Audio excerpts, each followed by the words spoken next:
Friends, तो मित्रों आज आप आ विडियो में standard 8 Gujarati medium subject Hindi semester 2 एम लेसन नंबर 2 कच्छ की सैर एना विषे आप बात करीशुं। तो चलो लेसन नंबर 2 कच्छ की सैर जेना लेखक है हरेश धोळकिया। कच्छ की सैर एटले शुं? कच्छनो प्रवास। बराबर। कच्छ जो एक गुजरात का एक जिला है। भारत की प्राचीन मोहन जो दड़ो यानी कि मोहनजोदड़ो संस्कृति के अवशेष यहाँ पाए जाते हैं। यहाँ के ऐतिहासिक, सांस्कृतिक तथा धार्मिक स्थानों का भी महत्व आज भी कायम है। भुज कच्छ का एक मुख्य नगर है। इस पाठ में कच्छ प्रदेश के बारे में बहुत सी जानकारी बड़ी रोचक ढंग से दी गई है। कच्छ निवासी हरेश धोळकिया जो एक अध्यापक थे, शिक्षकत्व उसकी पहचान बन गई थी। शिक्षकत्व यानी कि शिक्षक का जो उसका कार्य है, जो उसकी पहचान बन गई है। पूर्व राष्ट्रपति श्री एपीजे अब्दुल कलाम यानी कि अवुल पाकीर जैनुलब्दीन अब्दुल कलाम जो एक महान वैज्ञानिक भी थे, जिसकी एक पुस्तक थी विंग्स ऑफ फायर, जिसका गुजराती में क्या होता है अनुवाद अगन पंख शीर्षक से किया गया है। बराबर। शिक्षक कार्य के आपके अनुभव, संशोधनात्मक लेखन कार्य तथा पत्रकारित्व आपके लेखन के क्षेत्र है। कच्छ मित्र में आप सुरखा स्तंभ अंतर्गत लिखते हैं। आपका सर्जन कार्य अंगदनो पग 400% आनंद तथा शिक्षण संबंधी गुजराती साहित्य भी लोकप्रिय है। प्रस्तुत इकाई में लेखक ने कच्छ का परिचय कराने का प्रयास किया है। हम सबको कच्छ का जो परिचय है वो बताने का प्रयास किया है, जिसमें कच्छ एवं ईद गिद्ध के दर्शनीय स्थानों का भी परिचय कराया है। इस इकाई में अपनी संस्कृति का आदर, अपनी विरासत का संरक्षण, देश प्रेम आदि मूल्यों को विकसित किया गया है। यहाँ हम कच्छ यात्रा का भावानुवाद प्रस्तुत करते हैं, जो किसने लिखा है? हरेश धोळकिया ने।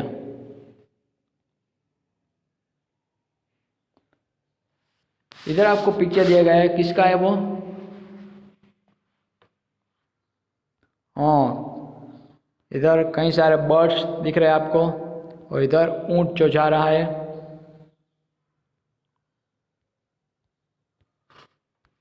पानी में जो बगुले हैं आपको दिखाई दे रहे हैं, इधर ऊंट। विशाल भारत में अनेक दर्शनीय प्रांत है। दर्शनीय यानी कि देखने लायक। सबका अपना महत्व एवं सौंदर्य है। सबको अपना महत्व होता है और उसकी सौंदर्यता भी होती है।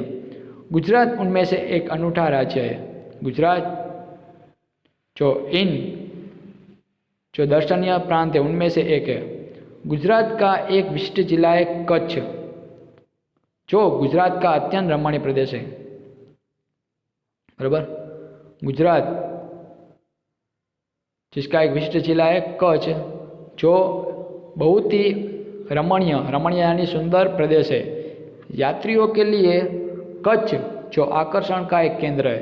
यानी कोई भी यात्री आए तो कच्छ उसे बहुत अट्रैक्टिव यानी कि आकर्षित करता है। इसलिए यात्रियों के लिए यह क्या है? आकर्षण का केंद्र। इसका पौराणिक महत्व भी कम नहीं है। पौराणिक यानी पुराना, इसके बारे में पुराना इतिहास भी है। अनेक दर्शनीय स्थानों के वैविध्य के कारण इसे म्यूजियम यानी कि संग्रहालय भी कह सकते हैं हम। बराबर। इधर कई सारे दर्शनीय यानी कि देखने लायक स्थल आए हुए हैं, जिसके कारण इसकी विविधता यानी विविधता के कारण इसे म्यूजियम यानी संग्रहालय भी लोग कहते हैं। कच्छ में प्रवेश करते ही हमें रेगिस्तान के 2 भाग देखने को मिलते हैं। एक जो छोटा रेगिस्तान और एक बड़ा रेगिस्तान। बराबर। एक छोटा यानी कि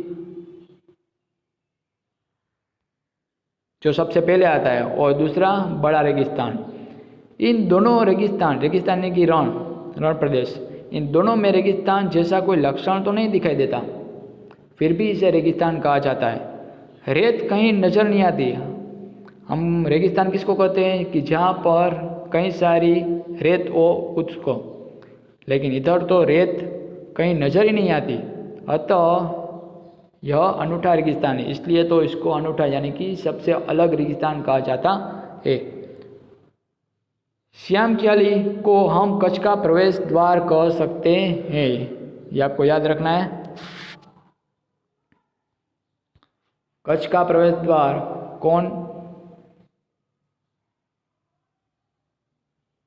कौन है तो श्याम ख्याली। इधर से कच्छ की शुरुआत होती है, कच्छ की यात्रा यहीं से आरंभ होती है, बराबर। यहाँ से उत्तर दिशा की ओर यात्रा का प्रारंभ होता है। इसकी हम उत्तर दिशा की ओर जाते हैं ना, तब क्या होता है, कच्छ की यात्रा शुरू होती है। रापर से धोलावीरा पहुँचते ही हमारी प्राचीन संस्कृति मोहनजोदड़ो का स्मरण हो जाता है। रापर से हम धोलावीरा पहुँचते हैं ना, तब हमारी प्राचीन संस्कृति जो क्या है, मोहनजोदड़ो, जिसके बारे में एक पिक्चर भी बनाया गया है, इसकी याद हमें आ जाती है। यह स्थान यानी कि मोहनजोदड़ो जो 5000 वर्ष के अवशेषों का अंग है, यानी कि इधर 5000 वर्ष से भी ज़्यादा समय पहले की बात है, उसके अवशेष इधर हमें देखने को मिलते हैं। इस प्राचीन नगरी के दर्शन से ही हम चकित रह जाते हैं। इधर आप देख सकते हैं, हमें प्राचीनता में आधुनिकता के दर्शन होते हैं। प्राचीनता में ही आधुनिकता के दर्शन यानी क्या, कि जो जूनी पुरानी चीज़ है वो इतनी अट्रैक्टिव यानी आकर्षित है कि हमें उसमें आधुनिकता के दर्शन हो जाते हैं। जैसे कि आजकल की बिल्डिंग्स, इमारत, उसकी जो बनावट है, जो प्राचीन बनावट से मिलती जुलती है, इसलिए हमें प्राचीनता में आधुनिकता के दर्शन देखने को मिलते हैं। श्याम ख्याली से पश्चिम की यात्रा करते ही भचाऊ नजर आता है।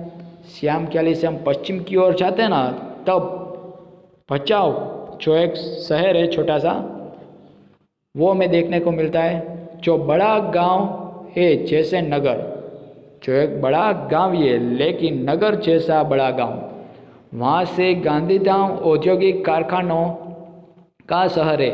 यहाँ सिंधी प्रजा पाकिस्तान से आकर स्थायी हुई है। तो भचाऊ में क्या हुआ था कि गांधीधाम औद्योगिक कारखानों का शहर, यानी कि हमें वहाँ पर कई सारे उद्योग और कारखाने देखने को मिलते हैं, इसलिए उसे कारखानों का शहर कहा गया है। और इधर सिंधी प्रजा जो पाकिस्तान से आकर इधर बस गई थी, सिंधी प्रजा जो हमें आज देखने को मिलती है ना, वो पाकिस्तान सिंधु नदी वहाँ से आकर इधर बस गई है। गांधीधाम आदिपुर तथा गोपालपुरी उद्योगों के कारण विकसित हुए दिखाई देते हैं। इधर कौन कौन से सिटी है, गांधीधाम, आदिपुर और गोपालपुरी, जहाँ कई सारे उद्योग आए हुए हैं और कई सारे उद्योग जो बहुत विकसित भी हो गए, बराबर, क्योंकि इधर कई सारे कारखाने आए हुए हैं इसलिए। आदिपुर में गांधी स्मृति, अब हम बात करते हैं आदिपुर की, तो आदिपुर में क्या है, गांधी स्मृति यानी कि गांधी जी की याद में जो एक बिल्डिंग्स, इमारत बनी हुई है वो, और उसके पास में ही कंडला बंदरगाह जो बहुत पुराना और सबसे पहला बंदरगाह आया हुआ है, जिसके कारण इसका महत्व बढ़ गया है। आज कंडला का विकास यहाँ की प्रजा के लिए महत्वपूर्ण है। याद रखना है आपको, कंडला का विकास किसके कारण हुआ था, यहाँ वहाँ की जो प्रजा है ना, उसने बहुत सी मेहनत करके उद्योगों का विकास किया और उस विकास के कारण आज ये कंडला बंदरगाह है वो भी महत्वपूर्ण हो गया है। कंडला से दक्षिण की ओर हम जाते हैं ना, तब भद्रेश्वर जो बहुत प्राचीन जैन यात्रा धाम है, संगमरमर से बना 2500 वर्ष पुराना जिनालय भूकंप से खंडित हो गया है आज। उसके पुनर्निर्माण का कार्य आज बहुत जोरों से चल रहा है। तो आपको याद रखना है कंडला की दक्षिण में क्या है, भद्रेश्वर, और जहाँ पर एक पुराना जिनालय है जो संगमरमर से बना हुआ है और कितने साल पुराना, 2500 वर्ष पुराना, जो भूकंप के कारण आज खंडित हो गया है और उसके पुनर्निर्माण की आज कामगिरी चल रही है। इससे आधुनिकता का स्पर्श मिला है, मीन्स इसकी जो आज बनावट हो रही है पुनर्निर्माण की, उसमें आधुनिक फेरफार यानी कि परिवर्तन किया गया है। मुंद्रा शहर तहसील मुख्यालय भी है, इधर एक मुंद्रा शहर भी है जो मुख्यालय भी है एक। यहाँ अनेक उद्योगों के कारण विकास की दिशा आज खुल गई है, बराबर। समुद्र के किनारे बंदरगाह विकसित हुआ है, समुद्र के किनारे ही आज बंदरगाह विकसित हुआ है, जिसके कारण एक देश से दूसरे देश या एक राज्य से दूसरे राज्य में माल सामान पहुंचना बहुत इजी हो गया है। यहाँ कुछ प्राचीन इमारतें भी है। समुद्र के किनारे तटीय यात्रा करते हुए हम मांडवी पहुंचते हैं, जो भी कच्छ में ही आया हुआ है, बराबर। तो हमें मांडवी पहुंचना हो तो कैसे हम जाएंगे, समुद्र के किनारे तटीय यात्रा करते हुए। तटीय यानी कि जो किनारे की ओर हम यात्रा करते हैं, चलते, वो। मांडवी क्या है, मांडवी अति सुंदर बंदरगाह है, वो भी एक बंदरगाह ही है और एक प्राचीन सा नगर भी है। यह शहर राजा के महल, पवन चक्कियों तथा समुद्र तट के कारण अधिक दर्शनीय यानी कि देखने लायक बन गया है। यहाँ क्या है, और VRTI नाम की एक ग्राम्य संस्था भी है, 72 एक जिनालय भी है और पास ही बिदला गांव में अंतर्राष्ट्रीय अस्पताल भी है। अंतर्राष्ट्रीय अस्पताल यानी वहाँ पर जो दर्दी है वो विदेश से भी आकर ठहरते हैं। मांडवी से आगे हम जाए तो डुमरा, कोठीरा, सुखरी और चखो महत्वपूर्ण गांव आए हुए हैं। जैनों का प्राधान्य यहाँ नजर आता है, यानी कि ये ऐसे गांव हैं जहाँ पर जैन लोगों की बस्ती बहुत ज़्यादा है। ओके, नलिया शहर तहसील का एक केंद्र है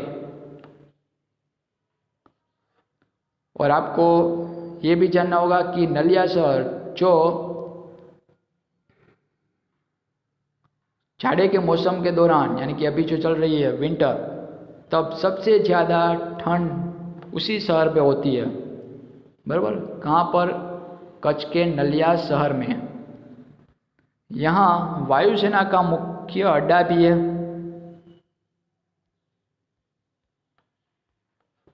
बराबर, यानी कि एयरफोर्स। नलिया से 1 घंटे की यात्रा करने के बाद नारायण सरोवर आता है, जो एक प्राचीन पौराणिक धार्मिक स्थान है। इस स्थान को रामायण काल का माना जाता है। लोग ऐसा कहते हैं कि ये रामायण काल का है।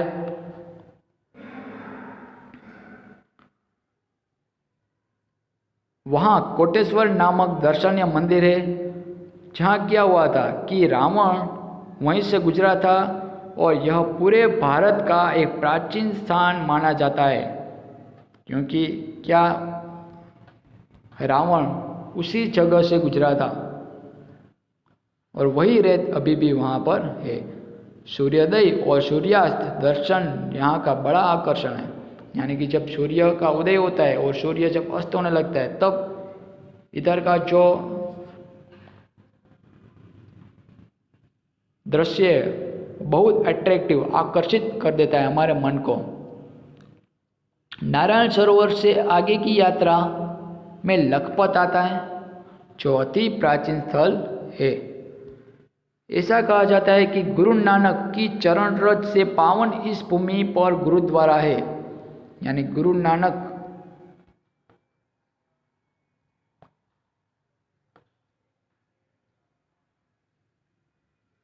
की चरण रज, यानी वहाँ पर जब वो चले थे उस चरण की जो रेत है उसी से पावन ये भूमि पर गुरुद्वारा बना है।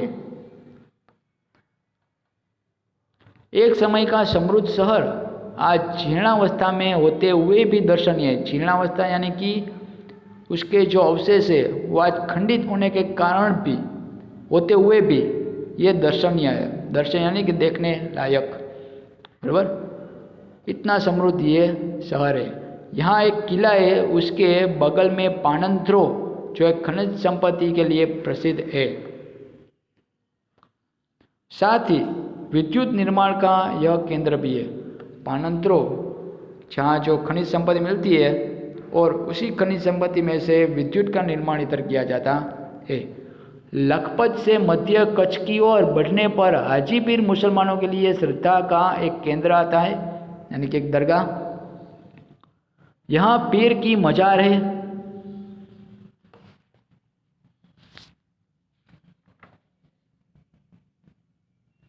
मजार यानी कि दरगाह। रेगिस्तान की झांकी यहाँ से होती है। रेगिस्तान की झांकी यानी कि आगे रेगिस्तान है ऐसा हमें आभास इधर से हमें हो जाता है। रास्ते में क्या आता है, एक तो माता का मठ जो आशापुरा माता का है, जो एक धार्मिक स्थान भी है जहाँ नवरात्रि के पर्व पर लोग पद यात्रा करते हुए श्रद्धा भाव से दर्शनार्थ यानी कि दर्शन करने के लिए आते हैं। आगे नखत्राना प्राकृतिक नज़ारों का भी एक केंद्र बना है। रास्ते में चक्ष, पुरेश्वर मंदिर, वांठाई जैसे मनोहारी प्राचीन भी आए हुए हैं। अब कच्छ का मुख्य केंद्र भुज आते ही उसके वैभव का परिचय होता है ना। कच्छ के आगे कौन सा शहर आता है, भुज, और भुज आते ही हमें भुज का जो वैभव है वो हमें देखने को मिलता है। आईना महल, प्राग महल, टावर, स्वामीनारायण मंदिर, हिल गार्डन, अमीरसर तालाब, भुजिया पहाड़, लोक संग्रहालय, विश्वविद्यालय आदि के दर्शन करके हम आनंद ले सकते हैं। और सन 2001 के भूचाल ने इसे खंडित किया था। क्या हुआ था, सन 2001 में धरतीकंप आया था और उसका केंद्र बिंदु है वो भुज शहरी था। तो इसके कारण ये आज खंडित हो गया है। लोगों ने उसे नए स्वरूप में पुनर्निर्माण करने के लिए आज कामगिरी शुरू कर दी है। और इतना ही नहीं, आज वो शहर बहुत सुंदर शहर बन गया है। भुज से हम उत्तर की ओर जाए तो खावड़ा में एक काला डूंगर आया हुआ है और पहाड़ पर चढ़कर रेगिस्तान की हम झांकी का अनुभव कर सकते हैं, जो बहुत कैसा है, अनूठा। सरकार एवं स्थानीय जनता द्वारा आज रणोत्सव का भी आयोजन होता है उधर, बराबर। और देश भर से लोग यहाँ आते हैं, उस रणोत्सव का आनंद लेते हैं। सफ़ेद रेगिस्तान को देखना ही एक आनंददायी घटना है ना। किसी ने सफ़ेद रेगिस्तान देखा नहीं होगा, तो इस सफ़ेद रेगिस्तान को देखकर हम बहुत आनंददायी हो जाते हैं। भुज से अंजार भी जाया जाता है, यानी भुज से हम अंजार भी जा सकते हैं, जो भी एक सिटी है। आगे बढ़ते हुए सृजन संस्था में यहाँ की प्रजा की हस्तकला का परिचय होता है हमें, है ना। भुज से अंजार की ओर जब हम जाते हैं तब एक सृजन नाम की एक संस्था आती है। वहाँ पर क्या होता है कि वहाँ की जो प्रजा है उसकी हस्तकला हमें देखने को मिलती है। और इतना ही नहीं, जैसल तोरल की समाधि वो भी अंजार में ही आई हुई है। और जैसल तोरल की स्मृति में एक मंदिर भी बना है जो ऐतिहासिक स्थान है। यहाँ से आदिपुर तथा गांधीधाम हम जा सकते हैं। और इतना ही नहीं, सूरजबारी नामक स्थान से हमारी कच्छ यात्रा पूर्ण होती है। तो जैसे स्टार्ट होती है शाम ख्याली से, तो ये पूर्ण कहाँ होती है? सूरजबारी नाम के स्थल पर। और अविस्मरणीय स्मृतियाँ हमें छोड़ जाती है। कहा जाता है कि कच्छ नहीं देखा तो कुछ नहीं देखा, और कच्छ गुजरात का गौरव है और दुनिया भर के लोगों के लिए किसी भी मौसम में दर्शनीय एवं आकर्षण का केंद्र है। बराबर। जिसने कच्छ नहीं देखा तो मान लो उसने कुछ भी नहीं देखा। और कच्छ जो क्या है, गुजरात का गौरव है और दुनिया भर के लोग इस गौरवशाली शहर को देखने के लिए आते हैं, उसका आनंद लेते हैं। इसलिए तो ये हर एक इंसान के लिए आकर्षण का केंद्र बन गया है। तो ये किसने लिखा था? अनुवादक महेश भाई उपाध्याय, जिसने इसका अनुवाद किया था। चलो अब शब्दार्थ देखते हैं। अनूठा यानी अनोखा, विशिष्ट, रेगिस्तान यानी मरुभूमि, जीर्णोद्धार यानी पुनर्निर्माण, मजार यानी दरगाह, गुरुद्वारा यानी सिखों का धार्मिक स्थल, और भूचाल यानी भूकंप। चलो मरुभूमि, रेगिस्तान, उसके बारे में हमें 4-5 वाक्य लिखने हैं। तो मरुभूमि यानी क्या कि जिस प्रदेश में दूर दूर तक रेती रेत दिखाई देती है उसे मरुभूमि या रेगिस्तान कहते हैं। मरुभूमि से वर्षा बहुत कम या बिल्कुल नहीं होती। यहाँ पानी के लिए दूर दूर तक भटकना पड़ता है। कहीं कहीं ऐसे स्थान भी होते हैं जहाँ भूमि से पानी निकलता है। इसलिए ऊँट को रेगिस्तान का जहाज भी कहा गया है, क्योंकि मरुभूमि के लोग ज़्यादातर ऊँट पर प्रवास करते हैं। बराबर। कच्छ के 3 बड़े शहर, तो मांडवी, भुज और मुंद्रा, ये कच्छ के 3 बड़े शहर है। मांडवी अत्यंत सुंदर का बंदर है इसलिए, और ये बहुत प्राचीन सा बड़ा नगर है। यहाँ राजमहल, पौंचकिया तथा समुद्री तट दर्शनीय है। भुज की हम बात करें तो भुज है वो वैभवशाली नगर है। यहाँ आईना महल, प्रागमहल, हिल गार्डन, स्वामीनारायण मंदिर, अमृतसर तालाब, भुजिया पहाड़ आदि दर्शनीय स्थान है। मुंद्रा की हम बात करें तो मुंद्रा में अनेक उद्योगों का विकास हुआ है। यहाँ कई प्राचीन इमारतें भी है। कच्छ के धार्मिक स्थल की हम बात करें तो भद्रेश्वर, नारायण सरोवर, लखपत तथा हाजीपीर से कच्छ के मुख्य धार्मिक स्थल है। भद्रेश्वर प्राचीन जैन यात्राधाम है। यहाँ संगमरमर से बना 2500 साल पुराना एक जिनालय है जो भूकंप से खंडित हो गया है। अब आधुनिक ढंग से उसका पुनर्निर्माण किया जा रहा है। और नारायण सरोवर पौराणिक धार्मिक स्थान भी है। यह रामायण काल का माना जाता है। और लखपत में सिखों का गुरुद्वारा है। हाजीपीर मुसलमानों का एक पवित्र स्थान है। कच्छ के ऐतिहासिक स्थल शाम ख्याली से उत्तर में धोलावीरा एक ऐतिहासिक स्थान है। यहाँ भारत की अति प्राचीन मोहनजोदड़ो संस्कृति के अवशेष पाए जाते हैं। लखपत गुरु नानक की स्मृति से जुड़ा प्राचीन स्थल है। किसी समय यह एक समुद्र नगर था। यहाँ का किला पुराने इतिहास की याद हमें दिलाता है। चलो निम्नलिखित प्रश्नों के उत्तर हमें देने हैं। आप अपनी पाठशाला में से किसी यात्रा पर गए हो तो उसका वर्णन अपने शब्दों में कीजिए। तो वो आपको अपने आप करना है। और आपने की हुई किसी यात्रा का वर्णन करते हुए अपने मित्र को पत्र लिखिए, तो वो भी आपको करना है। चलो दिए गए शब्द में से ऐसी पहलियों का निर्माण कीजिए। सितारा, तो सितारा है, उनमें से हम कौन सी पहेलियाँ बना सकते हैं?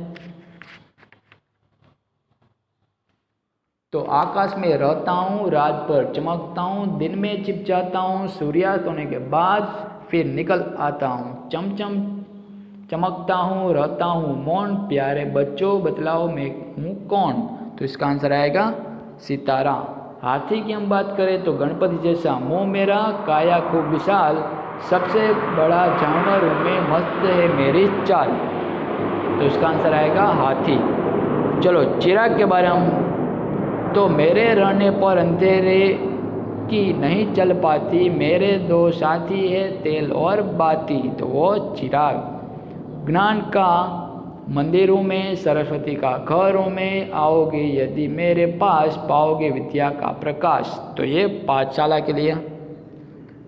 चलो स्वाध्याय की हम बात करें तो नीचे दिए गए शब्दों को शब्दकोश के क्रम में लिखिए। सबसे पहले क्या आएगा?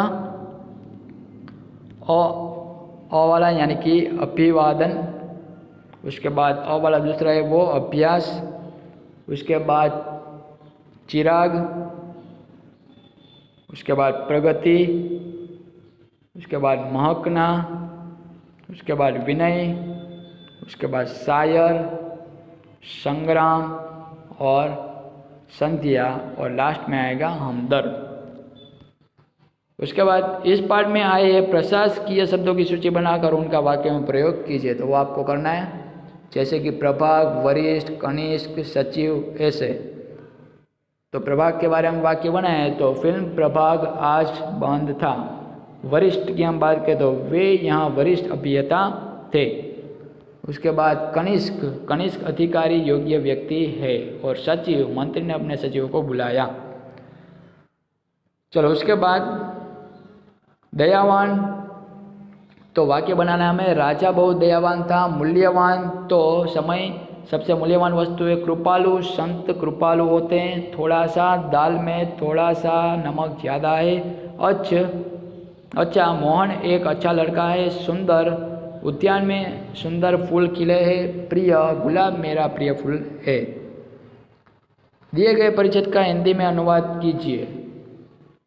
चलो, हिरण नदीनी पश्चिम बाजुए सूरत दादा विदाय લઈ રહ્યા છે। तो हिरण नदी की पश्चिम की तरफ सूरत दादा विदा ले रहे हैं। संध्या टाणे पंखीओना टोळा पोताना माळा भणी उड़ी रह्या छे। संध्या के समय पक्षियों की टोलियां अपने घोंसलों की ओर उड़ रही है। ભેંસોનું ખાડું અને ગાયોના થણ પોતાના માલિકના ઘર ભણી વળી રહ્યા છે। ત્યારે ઝરમર वर्षाની શરૂઆત થઈ। भैंसों का झुंड और गायों का समूह अपने मालिक के घर की तरफ लौट रहा है। उस समय रिमझिम वर्षा शुरू हुई। सौ असह्य गर्मीनी पीड़ामांथी मुक्तिनो आनंद लई रह्या हता। तो लोग असह्य गर्मी की पीड़ा से मुक्ति का आनंद ले रहे थे। मात्र मानव ज नहीं, पशु पक्षी और जीवजंतु पण साथा अनुभववा लाग्या। तो केवल मनुष्य ही नहीं, पशु पक्षी और जीवजंतु भी शांति का अनुभव करने लगे। चलो, अपूर्ण कहानी पूर्ण कीजिए।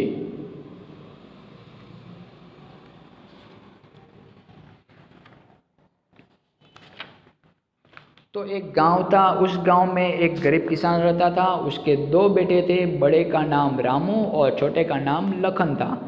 रामू को खेल कूद का शौक था। उसने निशानेबाजी में भी बहुत रुचि थी। बड़ा होकर वह भारतीय सेना में भर्ती हो गया। छोटे बड़े लखन को खेती बाड़ी का शौक था। उसने खेती की जिम्मेदारी संभाली और एक समृद्ध किसान बन गया। भारत पाकिस्तान के बीच युद्ध हुआ और रामू ने बड़ी बहादुरी दिखाई। उसने दुश्मन के छक्के छुड़ा दिए। लड़ाई खत्म होने पर सरकार ने उसे वीर चक्र प्रदान किया। सेना में उसे ऊंचा पद दिया गया। अब किसान बहुत खुश है। उसके बेटों ने जय जवान जय किसान का नारा सार्थक कर दिखाया है। तो फ्रेंड्स, इधर हम लेसन नंबर 2 फिनिश करते हैं। फिर से मिलेंगे नेक्स्ट वीडियो में। Thank you.